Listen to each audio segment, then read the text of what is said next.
Hello friends, welcome to the target coaching classes. आपके सामने नया टॉपिक नए क्लास का क्लास 9th का साइंस का चैप्टर 8 जो कि फिजिक्स से रिलेटेड है। फिजिक्स से रिलेटेड टॉपिक और चैप्टर हमारे पास मोशन है। मोशन के बारे में हम यहाँ पर मोशन का इंट्रोडक्शन पढ़ेंगे। इंट्रोडक्शन के अंदर हम देखेंगे क्या क्या नए टॉपिक आते हैं। इसके अलावा और भी बहुत सारे टॉपिक हैं जो हम आगे की वीडियोस में देखते रहेंगे। तो फिलहाल हमारे पास यहाँ पर मोशन को समझने के लिए 4 टॉपिक हम ले रहे हैं। 4 टॉपिक में से पहला टॉपिक रेस्ट, दूसरा मोशन, फिर motion along a straight line क्या होता है, और uniform and non uniform motion के बारे में हम आपके साथ आज डिस्कस करेंगे। तो इसको आगे समझने के लिए सबसे पहले देख लेते हैं कि आपको rest, motion along a straight line and uniform और नॉन यूनिफॉर्म के बारे में कितना यहां पर पता चलने वाला है।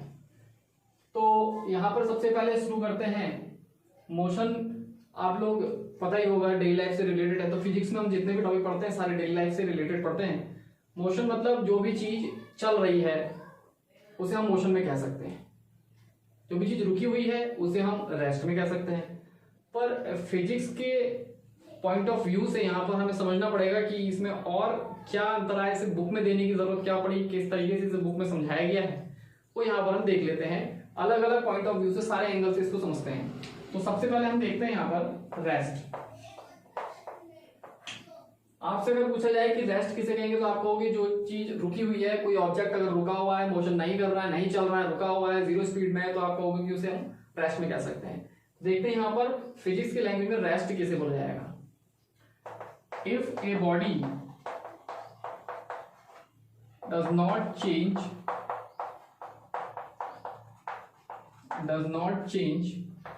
its position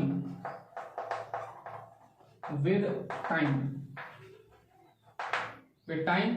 with respect to its WR2 लिखा हुआ है मैंने यहाँ पर शॉर्ट में। तो with respect to its surroundings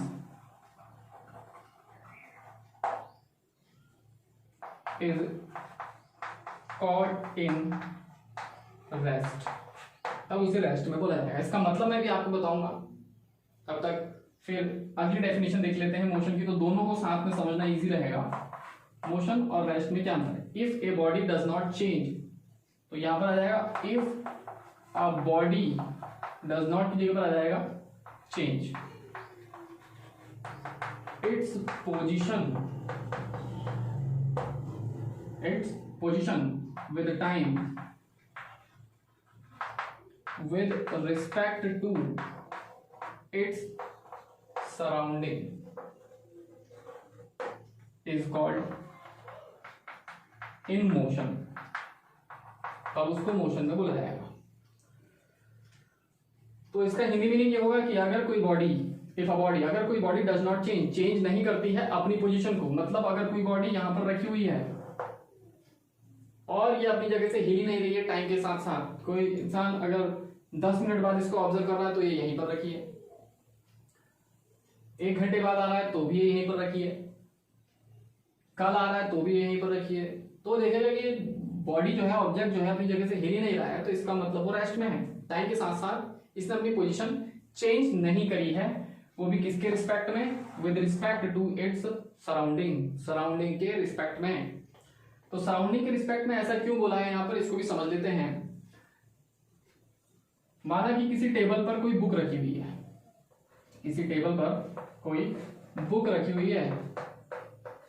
एक बुक रखी है, और ये बुक आज भी यही है, कल भी यहीं पर और परसों भी यहीं पर रहेगी। इस बुक की जो सराउंडिंग है, माना कि किसी रूम में रखा हुआ है और रूम वही का वही है, तो बुक के चारों तरफ की सराउंडिंग जब चेंज ही नहीं हुई तो उस सराउंडिंग के रिस्पेक्ट में बुक जो है रेस्ट में है। दूसरा एग्जांपल ले लेते हैं कि सराउंडिंग अगर चेंज हो गई तो वो बॉडी रेस्ट में कही जाएगी या नहीं। सराउंडिंग चेंज कैसे होगी, माना कि कोई इंसान ट्रेन में ट्रैवल कर रहा है,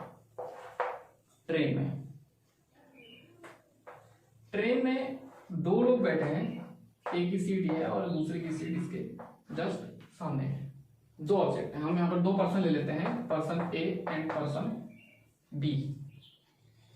पर्सन ए अपने सामने बैठे हुए इंसान को देख रहा है, टाइम बीत रहा है, टाइम के साथ साथ ए के सामने का आदमी वही रहा माना, तो इसका मतलब ए ने बी के रिस्पेक्ट में और बी ने ए के रिस्पेक्ट में, जो कि आपस में एक दूसरे की सराउंडिंग है, इन्होंने अपनी जो पोजीशन है वो चेंज नहीं करी। तो इसका मतलब ए बी के लिए रेस्ट में हो गया और बी ए के लिए रेस्ट में हो गया। अब अगर यही इंसान ए किसी दूसरे इंसान को देख रहा है विंडो से बाहर, ट्रेन की विंडो से बाहर, और ट्रेन चल रही है, विंडो से बाहर देख रहा है, ट्रेन चल रही है, तो बाहर जब वो किसी को देख रहा है, माना कि ये कहाँ है, आउटसाइड में है, ट्रेन के आउटसाइड, तो ट्रेन तो चलेगी, तो बाहर देख रहा है, तो उसकी जो है सराउंडिंग क्या हो रही है, चेंज हो रही है। तो ए जो है बी के रिस्पेक्ट में मोशन में कहा जाएगा, और अंदर कोई इंसान बैठा है तो उसके रिस्पेक्ट में वो रेस्ट में कहा जाएगा। तो ये दोनों में अंतर होता है, ये फिजिक्स में इसमें बताया गया है। दूसरा एग्जांपल हम ले लेते हैं एरोप्लेन का। एरोप्लेन के अंदर अगर दो पर्सन बैठे हुए हैं और वो दोनों आपस में एक दूसरे को देख रहे हैं, तो दोनों की पोजीशन आपस में चेंज नहीं हुई है, लेकिन जब वो बाहर देखते हैं तो बादल पीछे को जा रहे होते हैं, तो इसका मतलब बादल के रिस्पेक्ट में कहा है, मोशन में है, लेकिन आपस में एक दूसरे के रिस्पेक्ट में वो रेस्ट में ही कहे जाएंगे। तो ये रेस्ट और मोशन में डिफरेंस है। तो अगर कोई बॉडी टाइम के साथ साथ अपनी सराउंडिंग के रिस्पेक्ट में अपनी पोजीशन अगर चेंज नहीं कर रही है, does not change its position with respect to time और सराउंडिंग के रिस्पेक्ट में, तो वो रेस्ट में है। और अगर वो अपनी पोजीशन को चेंज कर देती है तो उसे हम मोशन में बोलेंगे। टाइम के साथ किसी ऑब्जेक्ट का पोजीशन चेंज हो रहा है अपने सराउंडिंग के रिस्पेक्ट में, यानी उसकी सराउंडिंग बदल गई है, आज कोई इंसान यहाँ खड़ा है और 10 मिनट बाद कहीं और चले आए, तो उसकी जो सराउंडिंग है वो बदल गई। तो टाइम के साथ साथ अगर सराउंडिंग चेंज हो रही तो भी उसे मोशन में बोला जाएगा। तो ये यहाँ पर इसमें मेन डिफरेंस है। सराउंडिंग यहाँ पर जरूर इसमें हमें कंसिडर करना पड़ेगा। तो रेस्ट और मोशन आपने समझ लिया होगा, आप इस वीडियो को बार बार रिपीट करके भी देख सकते हैं, तो रेस्ट और मोशन का आपको टॉपिक जो है वो क्लियर हो जाएगा। फिर हम देखते हैं कि motion along a straight line, एक स्ट्रेट लाइन में बॉडी का चलना क्या होता है। इस मोशन को हम साइंस की लैंग्वेज में वन डायमेंशनल भी कह देते हैं, वन डायमेंशनल मोशन।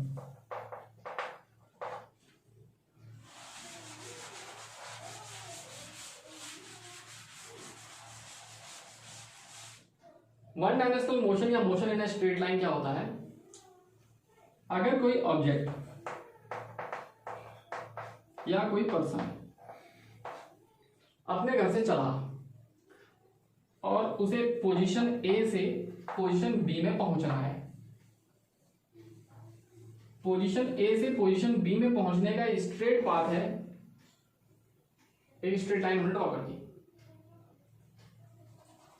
हो सकता है वो इस रास्ते से ना जाए, वो दूसरे रास्ते से भी जा सकता है।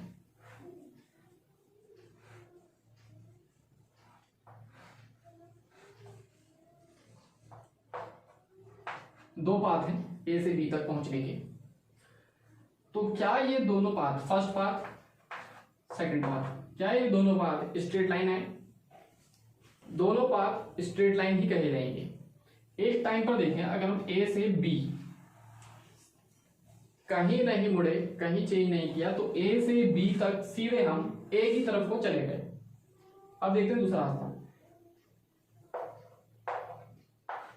पहले ए से एम गए, अभी भी स्ट्रेट गए हैं, सीधी लाइन में गए हैं, तो यहां से यहां तक स्ट्रेट लाइन है। एम से एन गए तो भी स्ट्रेट लाइन गए, एम से एन भी स्ट्रेट है, यहां से यहां तक भी स्ट्रेट लाइन, और पी से ओ भी स्ट्रेट लाइन ही जा रहे हैं, और लास्ट में ओ से बी भी स्ट्रेट लाइन। तो सभी स्ट्रेट लाइन में अलग अलग टाइम पर किया गया मोशन है, तो ये सब स्ट्रेट लाइन मोशन ही है। तो कब कहा जाएगा कि कोई बॉडी स्ट्रेट लाइन मोशन नहीं कर रही है, वो देखते हैं। ए से बी अगर उसे जाना है, ऐसे जा रहा है, कर्व बनाते हुए अपने रास्ते में कर्व बनाते हुए जा रहा है, तो ये मोशन वन डायमेंशनल नहीं है, ये मोशन 2D में आ जाता है, 2 डायमेंशनल में आ जाता है, जिसे स्ट्रेट लाइन मोशन नहीं कहा जाएगा। तो अगर कोई ऑब्जेक्ट एक पोजीशन से दूसरी पोजीशन तक एक ही डायरेक्शन में, एक ही एक्सिस में चलते रहे, तो उसे हम बोलेंगे कि बॉडी मोशन भी कर रही है, क्योंकि उसकी सराउंडिंग चेंज हो रही होगी, मोशन भी कर रही है, लेकिन मोशन स्ट्रेट लाइन में कर रही है। स्ट्रेट लाइन के मोशन हमारे पास दो टाइप के हैं, uniform and non uniform motion. ये लास्ट टॉपिक हम इस वीडियो में देख लेते हैं, uniform and non uniform motion. देखते हैं यूनिफॉर्म और नॉन यूनिफॉर्म मोशन में क्या बताया गया है। यूनिफॉर्म का मतलब होता है, एक तरीके से कह सकते हैं, कांस्टेंट। नॉन यूनिफॉर्म जो कि कांस्टेंट नहीं होगा। एग्जांपल लेते हैं, यूनिफॉर्म का एग्जांपल ले लेते हैं। पहले माना कि हमारे पास एक पर्सन है ए, उसे किसी पोजीशन से दूसरी पोजीशन पर जाना है। माना कि उसे दिल्ली से कानपुर जाना है। माना कि इन दोनों के बीच की डिस्टेंस जो है 200 किलोमीटर है। 200 किलोमीटर को हम डिवाइड कर देते हैं इसमें 50-50 किलोमीटर के 4 पार्ट्स में। यूनिफॉर्म मोशन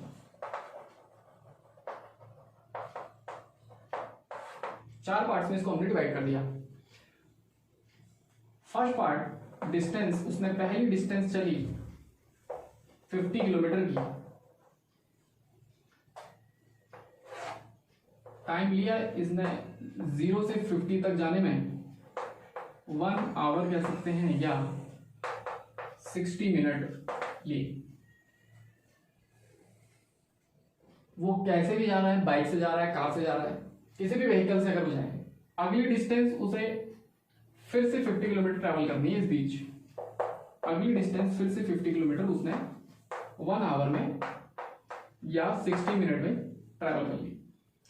तीसरी डिस्टेंस अगला 50 किलोमीटर, अगला 50 किलोमीटर उसने फिर से क्या किया, 1 आवर में ट्रैवल कर लिया। फिर नेक्स्ट वाला 50 किलोमीटर भी 1 आवर में ट्रैवल कर लिया। तो स्पीड हमारे पास क्या है, डिस्टेंस अपॉन टाइम। एक फॉर्मूला आप 8th क्लास में पढ़ के आए होंगे, डिस्टेंस अपॉन टाइम। तो हर बार डिस्टेंस कितनी है 50 और टाइम कितना 1 आवर। तो स्पीड कितनी हो रही है 50 upon 1 is equal to 50 kilometre per hour. दूसरी बार में 50 डिस्टेंस आवर बाई 50 अपॉन 1 और फोर्थ टाइम में 50 अपॉन 1। तो हर बार में स्पीड क्या है, कांस्टेंट बनी रह रही है 50 किलोमीटर पर आवर। यानी कि तो यूनिफॉर्म मोशन का जो डेफिनेशन बनेगा, वो डेफिनेशन क्या बनेगा देखते हैं। इफ ए बॉडी, अगर कोई बॉडी ट्रैवल करती है, ट्रैवल्स इक्वल डिस्टेंसेस, ये सभी डिस्टेंसेस इक्वल हैं, equal distances in equal time, equal time में इक्वल डिस्टेंसेस ट्रैवल कर रही है। 1 आवर 1 आवर 1 आवर, हर बार टाइम इक्वल है और डिस्टेंस भी हर बार सेम चल रही है। तो बॉडी को यूनिफॉर्म मोशन बोला जाएगा कि बॉडी एक कांस्टेंट स्पीड से चल रही है। अगर हम इसमें डिस्टेंस टाइम ग्राफ ड्रॉ करें, डिस्टेंस एक एक्सिस पे डिस्टेंस ले लिया और दूसरे एक्सिस पर टाइम ले लिया। पहला डिस्टेंस 50 किलोमीटर, अगला 100, थर्ड 150 और 200। 50-50 का डिफरेंस आ रहा है। 50 किलोमीटर, अगला 50 किलोमीटर, 50-50 200 तक पहुंच गया। Time 1 hour 2 hour 3 hour 4 hour. पहले 1 घंटे में कितना ट्रेवल किया है 50, पहले 1 घंटे में वो 50 पर पहुंच गया। तो फर्स्ट आवर में 50, उसके बाद अगले घंटे में उसने फिर से 50 किलोमीटर ट्रैवल किया है, तो 2 घंटे में वो कहां पहुंच जाएगा 100 किलोमीटर पर। तीसरे आवर में कहां पहुंच जाएगा 150 पर और फोर्थ आवर में कहां पहुंच जाएगा 200 पर। तो इस ग्राफ में हम जो अपनी ग्राफ देखेंगे तो लाइन कैसे आएगी, स्ट्रेट। ग्राफ में स्ट्रेट लाइन का मतलब होता है कि अगर लाइन स्ट्रेट चल रही है इस तरीके से, तो ये लाइन जिस भी चीज को रिप्रेजेंट कर रही है वो चीज कांस्टेंट है। यहां पर ये लाइन रिप्रेजेंट कर रही है डिस्टेंस और टाइम के बीच स्पीड को। इसका मतलब यहां पर स्पीड कांस्टेंट बनी हुई है। तो ये हो गया यूनिफॉर्म मोशन। अब हम पढ़ते हैं non uniform motion. Non uniform motion में यहां पर डेफिनेशन में क्या आएगा, इफ अ बॉडी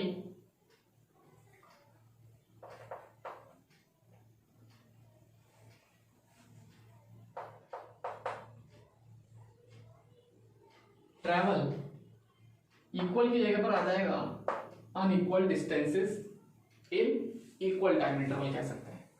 तो अगर कोई बॉडी अनइक्वल डिस्टेंसेस ट्रेवल कर रही है इक्वल टाइम में कह सकते हैं, तो हम इसको नॉन यूनिफॉर्म मोशन बोलेंगे। माना कि पहले घंटे में वो कितना चला, 50 किलोमीटर, 50 किलोमीटर।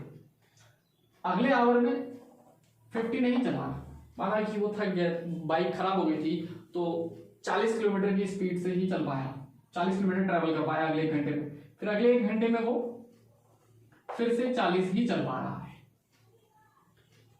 और नेक्स्ट वाले में वो 70 की स्पीड से चलेगा, यानी कि अगले एक घंटे में उसने 70 किलोमीटर 70 किलोमीटर डिस्टेंस को ट्रैवल कर लिया। तो पहली बार में देखते हैं कि कितना स्पीड इसकी बैठती है। पहली बार में जो स्पीड है वो कितनी है, डिस्टेंस अपॉन टाइम से हम इसको कैलकुलेट कर सकते हैं, डिस्टेंस अपॉन टाइम। पहली बार में डिस्टेंस है 50 और टाइम है 1, तो स्पीड हुई 50 किलोमीटर पर आवर। दूसरी बार में स्पीड निकालेंगे, डिस्टेंस हुई 40 upon 1, 40 kilometre per our. Next time again 40 kilometre per our. Next 70 kilometre per our. तो हम यहां पर देखेंगे 50 से 40 स्पीड चेंज हो रही है, यहां स्पीड चेंज होगी, तो बोल सकते हैं कि इन 2 आवर्स के बीच उसका मोशन यूनिफॉर्म था। लेकिन अगर टोटल मिलाकर देखेंगे तो उसका मोशन क्या है, नॉन यूनिफॉर्म है, क्योंकि हर बार अलग अलग डिस्टेंस ट्रेवल कर रहा है। तो टोटल मिलाकर पूरे इन 4 पार्ट्स को देखेंगे तो उसका मोशन क्या है, नॉन यूनिफॉर्म है। लेकिन बीच के 2 पार्ट्स में उसका जो मोशन है वो कैसा है, यूनिफॉर्म है, क्योंकि उसने 1 आवर में 40 डिस्टेंस ही 40 किलोमीटर डिस्टेंस ही ट्रैवल करी है।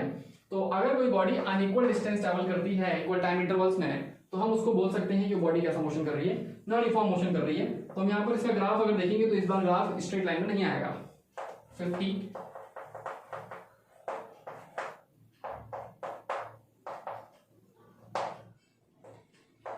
100 150 फर्स्ट आवर 50 किलोमीटर, नेक्स्ट 50 40 90 पर वो पहुंचा, सेकंड आवर में वो 90 पर पहुंच गया, थर्ड आवर में वो 90 40 130 हो गया, और then next total 200, fourth hour में वो 200 पर पहुंच गया। तो देखेंगे हम ये लाइन जो है स्ट्रेट नहीं आई, तो इसका मतलब लाइन अगर स्ट्रेट नहीं आ रही तो स्पीड कांस्टेंट नहीं है, तो हम ये कह सकते हैं कि बॉडी जो मोशन कर रही है वो नॉन यूनिफॉर्म मोशन कर रही है। आई होप कि आपको ये टॉपिक समझ में आए होंगे। 4 टॉपिक मिलते हैं नेक्स्ट वीडियो में। मोशन के बाद के जो जितने भी टॉपिक बचे हैं वो मैं नेक्स्ट वीडियो में आपको बताऊंगा। तब तक के लिए थैंक यू, गुड बाय।